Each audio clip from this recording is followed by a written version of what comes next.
Hello student, स्वागत है आप सभी का टीचिंग एप्टीट्यूड। हमारी क्लास क्या है? हमारी कक्षा है टीचिंग एप्टीट्यूड की शिक्षण अभिरुचि। आज हमारा भाग 4 हम पढ़ने जा रहे हैं, जिसमें हम इम्पोर्टेंट क्वेश्चनों को हल करेंगे। पहला प्रश्न, प्रश्नोत्तर विधि का मुख्य उद्देश्य क्या है? उत्तर, छात्रों की सोच को उत्तेजित करना, उन्हें सक्रिय रूप से सीखने में संलग्न करना। यह विधि छात्रों को केवल निष्क्रिय रूप से सुनने के बजाय ज्ञान के निर्माण की प्रक्रिया में भाग लेने का अवसर देती है। अगला प्रश्न, बुद्धि आधारित शिक्षण का क्या अर्थ है? Intelligence based teaching. उत्तर, छात्रों की विभिन्न प्रक्रिया की बुद्धिमत्ता जैसे भाषाई, तार्किक, स्थानिक को ध्यान में रखकर पढ़ाना। यह हार्वर्ड गार्डनर के बहुबुद्धि सिद्धांत पर आधारित है। याद रखिएगा, हार्वर्ड गार्डनर के बहुबुद्धि सिद्धांत पर आधारित है, जो बताता है कि हर व्यक्ति में सीखने की अलग अलग क्षमताएं होती हैं। इंपॉर्टेंट क्वेश्चन याद रखिएगा।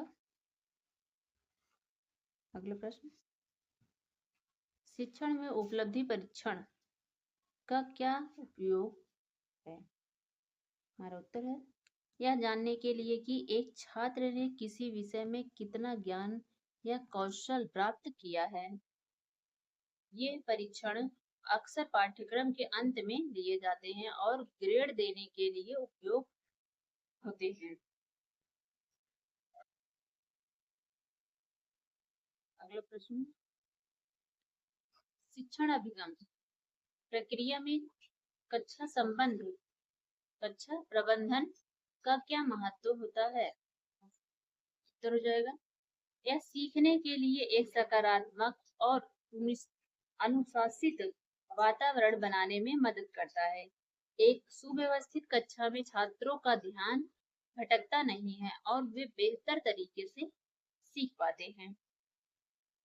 अगला प्रश्न है, अनुकरण। अनुकरण का क्या अर्थ है? उत्तर हो जाएगा, दूसरों के व्यवहार और क्रियाओं की नकल करके सीखना। यह छोटे बच्चों को सीखने का एक महत्वपूर्ण तरीका है, जिसमें वे शिक्षकों या अभिभावकों के व्यवहार को देखकर सीखते हैं। अगला प्रश्न, व्याख्यान विधि का सबसे बड़ा नुकसान क्या है? इसमें छात्रों की सहभागिता कम होती है और यह उबाऊ हो जाती है। व्याख्यान विधि यानी कि लेक्चर दिया जाता है जो बड़ी क्लासों में दिए जाते हैं, में छात्र उब जाते हैं।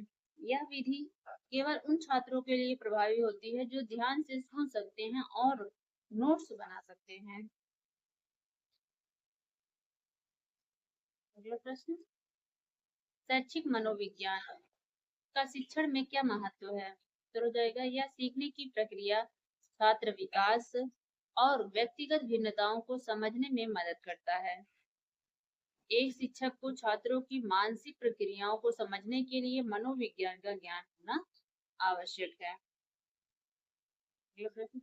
समूह चर्चा, ग्रुप डिस्कशन विधि का मुख्य लाभ क्या है?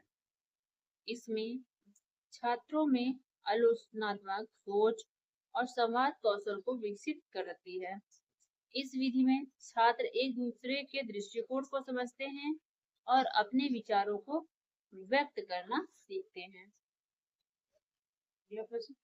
शिक्षण के उद्देश्य से ब्लूम के वर्गीकरण, याद रखिएगा, ब्लूम के वर्गीकरण के अनुसार कितने प्रकार के होते हैं?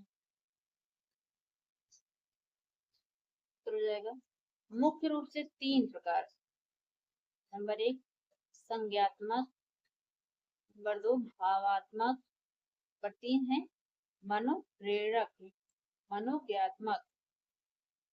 यह वर्गीकरण शिक्षण उद्देश्यों को सरल से जटिल तक व्यवस्थित करता है। अगले प्रश्न देखिए, शिक्षण और प्रशिक्षण में क्या अंतर है? उत्तर हो जाएगा, शिक्षण ज्ञान और समझ पर केंद्रित होता है, जबकि प्रशिक्षण किसी विशिष्ट कौशल को विकसित करने पर जोर देता है। शिक्षण का दायरा व्यापक होता है, जबकि प्रशिक्षण किसी विशेष कार्य के लिए किया जाता है। प्रश्न देखिए, शिक्षण के सिद्धांत में कहा गया है कि शिक्षक को छात्रों की रुचि का ध्यान रखना चाहिए। तो हो जाएगा, रुचि और प्रेरणा का सिद्धांत। जब छात्र किसी विषय में रुचि लेते हैं तो वे उससे बेहतर तरीके से सीखते हैं। अगला प्रश्न, शैक्षिक प्रौद्योगिकी का शिक्षण में क्या उपयोग है?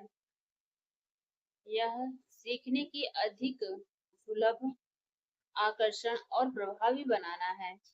कंप्यूटर, इंटरनेट और स्मार्ट बोर्ड जैसी तकनीकी शिक्षण में क्रांति ला रही है। अगला प्रश्न है, शिक्षण का प्राथमिक उद्देश्य क्या है? कर छात्रों को सीखने के लिए तैयार करना और उन्हें सीखने में मदद करना। शिक्षण का अंतिम लक्ष्य छात्रों को आत्मनिर्भर बनाना है ताकि वे स्वयं से सीख सकें।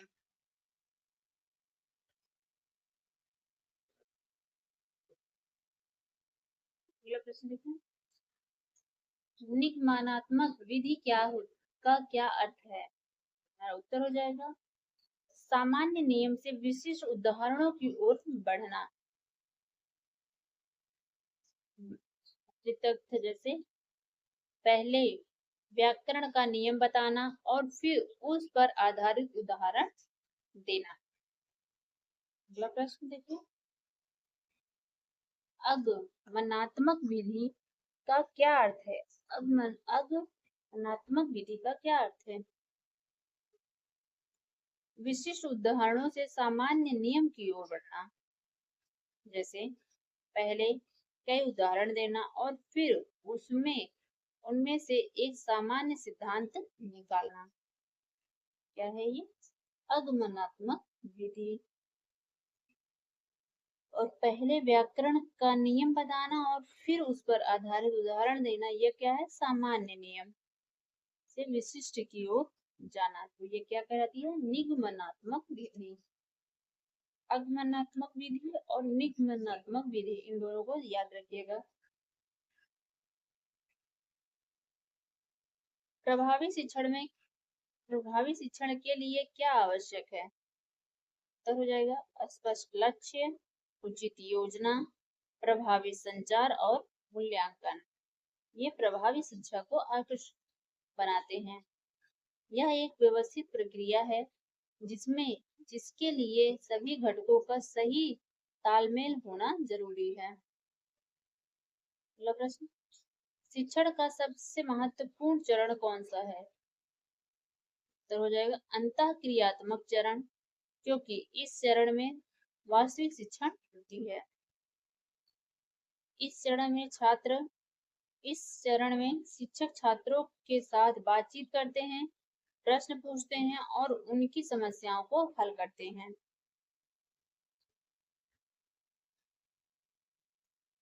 प्रश्न देखिए, शिक्षण की किसी विधि में छात्र वैज्ञानिक की तरह काम करते हैं। उत्तर, खोज विधि। जब शिक्षण छात्रों को किसी वैज्ञानिक की तरह काम कराते हैं और उन्हें ऐसा करने के लिए प्रेरित करते हैं तो उस विधि को क्या कहा जाता है? खोज विधि। इस विधि में छात्र स्वयं समस्याओं का समाधान खोजते हैं। अगला प्रश्न, अच्छे पाठ्यक्रम की क्या विशेषताएं होती हैं? तो हो जाएगा, यह उद्देश्यपूर्ण, लचीला, प्रासंगिक और छात्र केंद्रित होना चाहिए। एक अच्छा पाठ्यक्रम छात्रों के सर्वांगीण विकास में सहायक होता है। बल केंद्रित शिक्षण का सिद्धांत किसने दिया? बल केंद्रित शिक्षण का सिद्धांत किसने दिया है? तो हो जाएगा, जॉन डीवी ने। बल केंद्रित शिक्षण का सिद्धांत जॉन डेवी ने दिया है।